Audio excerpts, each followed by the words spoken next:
নিশ্চয়কৈ ৰাজদীপ প্ৰথম কথাটো হৈছে যে মুখ্যমন্ত্ৰীৰ ভাষ্যটো হৈছে 5 তাৰিখৰ 4 তাৰিখৰ আৰু মুন্না প্ৰসাদ গুপ্তাৰ বাইটটো হৈছে 2 তাৰিখৰ অৰ্থাৎ মুন্না প্ৰসাদ গুপ্তাই প্ৰথমেই কৈছিল যে অসমৰ টিম সাজু হৈ আছে অৰ্থাৎ এছআইটিৰ এটা দল সাজু হৈ আছে ছিংগাপুৰ যাবলৈ কিন্তু মুখ্যমন্ত্ৰী কালিৰ দিনটো যিটো ভাষ্য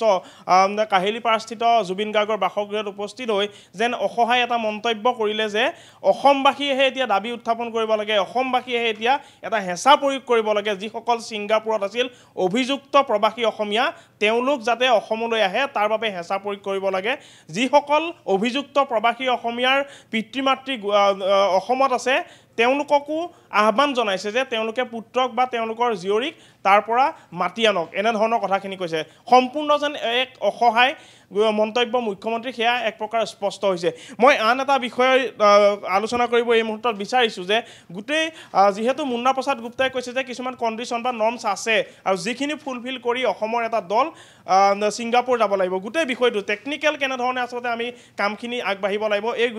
প্ৰসংগত মই কথা পাতিব চেষ্টা কৰিম নয়নপ্ৰতীম কুমাৰ আছে গোটেই বিষয়টো বা গোটেই প্ৰক্ৰিয়াটো কেনেধৰণৰ এটা প্ৰক্ৰিয়া আগবাঢ়িব লাগিব চাওক অনুক আজিৰ তাৰিখত অসমবাসীৰ সন্মুখত থকা মূল প্ৰশ্নটো হৈছে যে এই যিকেইটা আছিলে সেইদিনা হাঁহি খিকিন্দালি কৰি সুৰাপান কৰি যিসকলে জুবিন গাৰ্গক মৃত্যুমুখলৈ ঠেলি দিছিল সেইকেইটাক অসমলৈ আনিব লাগে প্ৰথম প্ৰশ্ন আৰু অসমবাসীয়ে এই প্ৰশ্নটো কৰি আছে যে যিমান পাৰি সিমান সোনকালে আৰু শব্দটো ব্যৱহাৰ কৰিছে চুচুৰাই আনিব লাগে কাৰণ অসমবাসী তেওঁলোকৰ বিৰুদ্ধে ইমানেই ক্ষোভ আছে জাতীয় দল সংগঠন ব্যক্তি বিশেষে সকলোৱে কৈ আছে যে এই যিকেইটা ছিংগাপুৰত যি অসমৰ পৰা গৈ তাত হাঁহি খিকিন্দালি কৰি জুবিন গাৰ্গক মৃত্যুমুখলৈ ঠেলি দিছে সেইকেইটাক চুচুৰাই আনিব লাগে আৰু এইকেইটাক চুচুৰাই আনিবৰ কাৰণে যি ধৰণৰ আইনী লিগেল কাৰণ এইটো এটা বেলেগ দেশৰ কথা যিহেতু গোটেই এটা লিগেল কথা কিছুমান আছে গোটেই সেই লিগেল কথাটো কেনেদৰে কৰিব সেই সম্পূৰ্ণ দায়িত্ব চৰকাৰৰ আৰু সেই সম্পূৰ্ণ দায়িত্ব এছআইটিৰ কাৰণ এছআইটি এটা বিভিন্ন ধৰণৰ বিশেষজ্ঞ অসম আৰক্ষী যিসকল বিশেষজ্ঞ আছে সেইসকলক লৈ বিশেষজ্ঞসকলক লৈ এই কমিটিখন গঠন হৈছে গতিকে কেনেকৈ আনে কাৰ জৰিয়তে আনে সেই কথাটো সম্পূৰ্ণৰূপে নিৰ্ভৰ কৰিছে এছআইটিৰ ওপৰত গতিকে অসমবাসী এই প্ৰশ্নটোৰ উত্তৰ বিচাৰিছে যে আজিৰ তাৰিখত এই ছিংগাপুৰত যিকেইটাই হাঁহি খিকিন্দালি কৰি সুৰাপান কৰি জুবিন গাৰ্গক হিয়াৰামঠু জুবিন গাৰ্গক মৃত্যুমুখলৈ ঠেলি দিছে সেইকেইটাক অতি শীঘ্ৰেই শব্দটো ব্যৱহাৰ কৰিছে অসমে মনত কৰিব চুচুৰাই আনিব লাগে বুলি কৈছে গতিকে যিহেতু চুচুৰাই আনিব লাগে গতিকে কেনেকৈ আনে সেই গোটেই ব্যৱস্থাটো কৰক এছআইটিয়ে আৰু আমাৰ হাতলৈ যি তথ্য আহিছে যে এছআইটি যিগৰাকী লিড ইনভেষ্টিগেটিং অফিচাৰ আছে তেখেতে ইতিমধ্যে থ্ৰু হাই কমিশ্যন ইণ্ডিয়ান তাত যিটো হাই কমিশ্যন অফিচ আছে সেই হাই কমিশ্যন অফিচৰ সৈতে যোগাযোগ কৰিছে আৰু নটিচ তেওঁলোকে প্ৰেৰণ কৰিছে থ্ৰু হাই কমিশ্যন আৰু এই যিকেইটা আছে বিশেষকৈ আমাৰ নামকেইটা ইতিমধ্যে আমি স্ক্ৰীণত দিয়ে আছোঁ তেওঁলোকক কোৱা হৈছে যে 6 তাৰিখৰ ভিতৰত অৰ্থাৎ আজি হৈছে 5 তাৰিখ 6 তাৰিখ হৈছে কালি লাষ্ট ডেট গতিকে কাইলৈৰ ভিতৰত তেওঁলোক আহিব লাগে যদি নাহে এতিয়ালৈকে কিন্তু দেখা নাই যে তেওঁলোক যে আহিব এই কথা কোনো গেৰাণ্টি নাই আৰু তেওঁলোকে হুঁকা পিছলা নীতি লৈছে গতিকে এছআইটিয়ে কি ধৰণৰ এটা বিশেষ ব্যৱস্থাৰ জৰিয়তে কাৰণ ভাৰত আৰু ছিংগাপুৰ এখন ফ্ৰেণ্ডলি কাণ্ট্ৰি দুইখন দেশৰ মাজত কিছুমান চুক্তি আছে সেই চুক্তিবোৰ টেকনিকেল কিছুমান কথা আছে সেই কথাবোৰ কেনেদৰে তেওঁলোকে এক্সপিডাইট কৰিব পাৰে সেইটো মূল দায়িত্বটো কিন্তু এছআইটিৰ গতিকে এছআইটিয়ে আজিৰ তাৰিখত কেনেকৈ আনে সেইটো নিশ্চিতভাৱে লক্ষণীয় হ'ব হয়তো এছআইটিয়ে যদি কাইলৈ মই আকৌ কৈছোঁ যে 5 তাৰিখ আজি 5 তাৰিখ কাইলৈ 6 তাৰিখ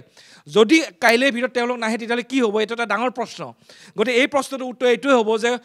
কোৰ্টৰ জৰিয়তে ভাৰত চৰকাৰৰ যিবোৰ আইন আছে সেই আইনৰ জৰিয়তে তেওঁলোকৰ বিৰুদ্ধে লুকআউট নটিচ জাৰি কৰিব লাগিব গতিকে এই কামটো কিন্তু সোনকালে কৰা উচিত বুলি আমি ভাবোঁ যিহেতু তেওঁলোকে কোনো সহযোগিতা কৰা নাই আৰু তেওঁলোকে কোনো দুখ প্ৰকাশ কৰা নাই যে জুবিন গাৰ্গৰ দৰে এজন অসমবাসীৰ হিয়াৰ আমঠু এটা সম্পদ আছিলে জুবিন গাৰ্গ সেই জুবিন গাৰ্গ এনেদৰে মৃত্যুমুখলৈ ঠেলি দিয়া এই ব্যক্তিসকলে এতিয়ালৈকে কিন্তু তেওঁলোকে নিজকে বচোৱাৰ চেষ্টা এটা কৰি আছে যে তেওঁলোকে একোৱেই হোৱা নাই এই ধৰণৰ কথা কিছুমান কৈ আছে আৰু এতিয়ালৈকে বহুত দিন হৈ গ'ল তেওঁলোকে কিন্তু আজিলৈকে দুখ প্ৰকাশ কৰি কোনো এটা বিবৃতি প্ৰকাশ কৰা নাই আছাম এছ'চিয়েশ্যনৰ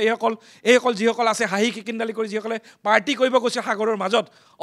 অসমৰ পৰা গৈ তেওঁলোকে কোনোবাই তাত চাকৰি কৰিছে কোনোবাই তাত ব্যৱসায় কৰিছে কৰি থাকক আমাৰ আপত্তি নাই কিন্তু জুবিন গাৰ্গক এই ধৰণে তেওঁলোকে মৃত্যুমুখলৈ যে ঠেলি দিলে এই ঠেলি দিয়া ব্যক্তিসকলক কিন্তু অনতিপলমে ভাৰত চৰকাৰৰ জৰিয়তে অসমৰ যি এছআইটি আছে বা অসম চৰকাৰৰ যি ব্যৱস্থা আছে সেই ব্যৱস্থাটোৰ জৰিয়তে কিন্তু এইসকলক ৰাইজে কোৱা ধৰণে চুচুৰাই অনাৰ ব্যৱস্থা কৰিব লাগে এতিয়া মূল কথাটো হৈছে যে মুখ্যমন্ত্ৰীৰ যিটো ভাষ্য আৰু মুন্না প্ৰসাদ গুপ্তাৰ 2 তাৰিখৰ যিটো ভাষ্য তাৰ মাজত কিন্তু পাৰ্থক্য স্পষ্ট হৈ আছে যে মুন্না প্ৰসাদ গুপ্তাই কৈছে যে 2 এদিনৰ ভিতৰত সম্পূৰ্ণ যি প্ৰক্ৰিয়া সেই প্ৰক্ৰিয়া হৈ যাব যে তেওঁলোকে যোগাযোগ কৰিছে তেওঁলোকৰ যিটো প্ৰক্ৰিয়া তেওঁলোকে আবেদন কৰিছে সেই আবেদন গ্ৰহণ কৰিছে আৰু আবেদন গ্ৰহণ কৰি যিখিনি প্ৰক্ৰিয়া সেইখিনি 2 এদিনৰ ভিতৰত হ'ব 2 দিনৰ ভিতৰত হ'ব এই ভাষ্য আছিল 2 তাৰিখৰ অৰ্থাৎ আজি 5 তাৰিখ এই যি দুদিনৰ সময় সেয়াও আচলতে সম্পূৰ্ণ হৈছে গোটেই প্ৰক্ৰিয়াটো যে 6 তাৰিখৰ পিছত নাহিলে আইনী প্ৰক্ৰিয়াৰে আগবাঢ়িব গোটেই যিটো প্ৰক্ৰিয়া যে আইনী প্ৰক্ৰিয়াৰে আগবাঢ়িব কি ধৰণে যোগাযোগ কৰে সম্পূৰ্ণ দায়িত্ব SITৰ আৰু যদি 6 তাৰিখে নাহে তেন্তে কি ধৰণৰ আইন আচলতে ইয়াত নিশ্চিতভাৱে মই কৈছোঁ যে যদি লাষ্ট ডেট তেওঁলোকক 6 তাৰিখে দিয়া হৈছে আৰু যিগৰাকী লিড ইনভেষ্টিগেটিং অফিচাৰ আছে আমাৰ হাতত যি তথ্য আছে এই লিড ইনভেষ্টিগেটিং অফিচাৰ গৰাকীয়ে এই যিসকল আসাম এছ'চিয়েশ্যনৰ যিসকল ব্যক্তি সিদিনা তাত উপস্থিত আছিলে সেইসকলৰ লগত পাৰ্চনেল টাচত আছে বুলি আমাৰ হাতলৈ খবৰ আহিছে তেওঁলোকক কোৱা হৈছে যে আপোনালোক অনতিপলমে ইয়ালৈ আহক আহি পেলাই আমাৰ সন্মুখত সাক্ষ্য প্ৰদান কৰক আপোনালোকক জেৰা কৰিবলৈ আছে বহুত কথা জানিবলৈ আছে কাৰণ এতিয়া দেখা গৈছে গোটেই বিষয়টো ধুঁৱলি কলিৰ মাজত সোমাই গৈছে কোনে কি কথা কৈছে নিজে বাচিবৰ কাৰণে নিজা ধৰণৰ বক্তব্য কিছুমান ৰাখিছে এই যিসকল অভিযুক্ত আছে সেই অভিযুক্তসকলে সংবাদ মাধ্যমৰ আগত বেলেগ কথা এটা কৈছে এতিয়া গ্ৰেপ্তাৰ হোৱাৰ পিছত CIDৰ সন্মুখত বেলেগ কথা কৈছে এই গোটেই কথাবোৰ আচলতে ধুঁৱলি কলি পৰিৱেশৰ মাজত সোমাই গৈছে গতিকে এইটো এটা লিগেল প্ৰচেছ গতিকে SITৰ মূল দায়িত্বটো হৈছে যে যদিহে কাইলৈ ভিতৰত তেওঁলোক ইয়াত আহি উপস্থিত নহয় তেতিয়াহ'লে তেওঁলোকক আইনী প্ৰক্ৰিয়াৰ জৰিয়তে মই আকৌ কৈছোঁ যে এইটো এটা আইনী প্ৰক্ৰিয়া হ'ব কাৰণ এইটো ভাৰতৰ এখন ৰাজ্য নহয় তেওঁলোক আছে ছিংগাপুৰত আছে তেওঁলোক গতিকে ছিংগাপুৰত এখন বিদেশী ৰাষ্ট্ৰ গতিকে বিদেশী ৰাষ্ট্ৰত তেওঁলোকক ধৰি আনিবলৈ হ'লে তেওঁলোকক এটা লিগেল প্ৰচেছৰ মাজেৰে যাব লাগিব গতিকে সেইটো হ'ব কোৰ্টৰ জৰিয়তে যিহেতু এইটো লিগেল প্ৰচেছ গতিকে ভাৰত চৰকাৰৰ জৰিয়তে যি ধৰণৰ ব্যৱস্থাবোৰ আছে সেই ধৰণৰ ব্যৱস্থা SITয়ে সোনকালে কৰিব লাগে কাৰণ এই বিষয়টো বহুত দেৰি হৈ গৈছে ইতিমধ্যে তাত যিবোৰ তথ্য প্ৰমাণ আছে ইতিমধ্যে বহুত নষ্ট হৈয়ে গ'ল কাৰণ জুবিন গাৰ্গৰ 19 তাৰিখে মৃত্যু হৈছিল 19 তাৰিখ আজি হৈছে 5 তাৰিখ এই মাজৰ সময়ছোৱাখিনিত কোনে কিমান তথ্য নষ্ট কৰিলে সেই কথাটো আৰু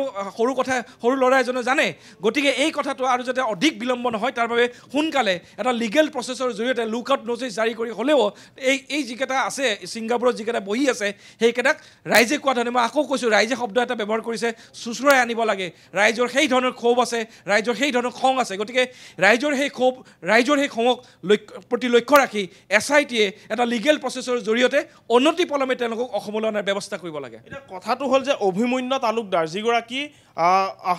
ছিংগাপুৰ আসাম এছ'চিয়েশ্যনৰ সভাপতি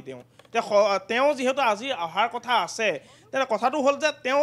গোটেই এছ'চিয়েশ্যনখনক প্ৰতিনিধিত্ব কৰি আহে নে তেওঁ নিজে বাচিবলৈ তেওঁ মন্তব্য কৰিব আহে কিয়নো এইগৰাকী সভাপতি কিন্তু ইয়তত আছিল আৰু তেওঁ নিজকে ক্লিন চিট তেওঁৰ যে কোনো ধৰণৰ দুখ নাই গোটেই বস্তুটোৰ পৰা তেওঁ নিজকে সৰাবলৈ আহে নে গোটেই এছ'চিয়েশ্যনখনৰ দায়িত্ব লৈ আহে কি ভাবে কি সন্দেহ হয় চাওক সামগ্ৰিকভাৱে চাবলৈ গ'লে অসম এছ'চিয়েশ্যনৰ দায়িত্ব এটা আছিলে যে অসমবাসীৰ হিয়াৰ আমঠু জুবিন গাৰ্গ অসম এছ'চিয়েশ্যনৰ ব্যক্তিসকলৰ সৈতে যাওঁতে এই ঘটনাটো ঘটিছে গতিকে প্ৰথম দায়িত্ব আছিল তেওঁলোকৰ যে স্থিতিটো স্পষ্ট কৰিব লাগিছিল তেওঁলোকে অসমবাসীক জনাব লাগিছিল যদিওবা তেওঁলোক প্ৰবাসী তেওঁলোকৰ শিপা কিন্তু অসমত আছে তেওঁলোকৰ পৰিয়ালৰ সদস্য অসমত আছে তেওঁলোকৰ গোটেই আত্মীয় স্বজন কিন্তু অসমত আছে আৰু তেওঁলোকে ব্যৱসায়িক সূত্ৰে বা চাকৰি সূত্ৰেহে ছিংগাপুৰত আছে তেওঁলোকে সদায় তাত নাথাকে হয়তো এসময়ত ঘূৰিও আহিব গতিকে তেওঁলোকৰ অসম এছ'চিয়েশ্যনৰ এটা জাতীয় দায়িত্ব আছিলে যে তেওঁলোকে অসমবাসীক জনাব লাগিছিলে যে প্ৰকৃত ঘটনাটো কি সেই কথা তেওঁলোকে জনোৱা নাই 2 নম্বৰ আৰু যদি ব্যক্তিগতভাৱে চাওঁ এই যিকেইটা ব্যক্তি আছিলে কাৰণ মই পাৰ্টিকুলাৰলি কৈছোঁ এই যিগৰাকী ব্যক্তিৰ নাম ওলাইছে বা আমি ভিডিঅ'ত যিকেইটা ব্যক্তিক যিকেইজনক দেখিছোঁ এইকেইটাই কিন্তু নিজৰ এটা দায়িত্ব আছে তেওঁলোকৰ কাৰণ তেওঁলোক অসমৰ মানুহ তেওঁলোক অসমীয়া মানুহ গতিকে এই অসমৰ মানুহ অসমীয়া মানুহ হৈ যদি তেওঁলোকে এই গোটেই কথাবোৰ যদি স্পষ্ট নকৰে তেতিয়াহ'লে ৰাইজে বুজিবলৈ নাথাকিব ৰাইজে এই ধৰণে বুজিব যে তেওঁলোকৰ ক'ৰবাত এটা গাফিলতি আছে বা ভুল তেওঁলোকে কৰিছে গতিকে সেই ভুলৰ বাবে হয়তো তেওঁলোকে আঁতৰি আছে কিন্তু আঁতৰি থাকিলে নহ'ব কাৰণ ইয়াত এটা SIT গঠন হৈছে এটা ন্যায়িক এটা তদন্ত ঘোষণা কৰিছে তেওঁলোক কিন্তু আহিবই লাগিব গতিকে আহিব লগা যিটো প্ৰচেছ মই আকৌ কৈছোঁ এই যিটো আহিব লগা প্ৰচেছ সেই প্ৰচেছটো SITয়ে কৰক গতিকে মূল গোটেই কথাটো SITৰ ওপৰত নিৰ্ভৰ কৰিছে তেওঁলোকে ব্যক্তিগতভাৱে ফোন কৰি তেওঁলোকক ৰিকুৱেষ্ট কৰি লাভ নাই যি এটা লিগেল প্ৰচেছ আছে কাৰণ এখন বিদেশী ৰাষ্ট্ৰত তেওঁলোক বহি আছে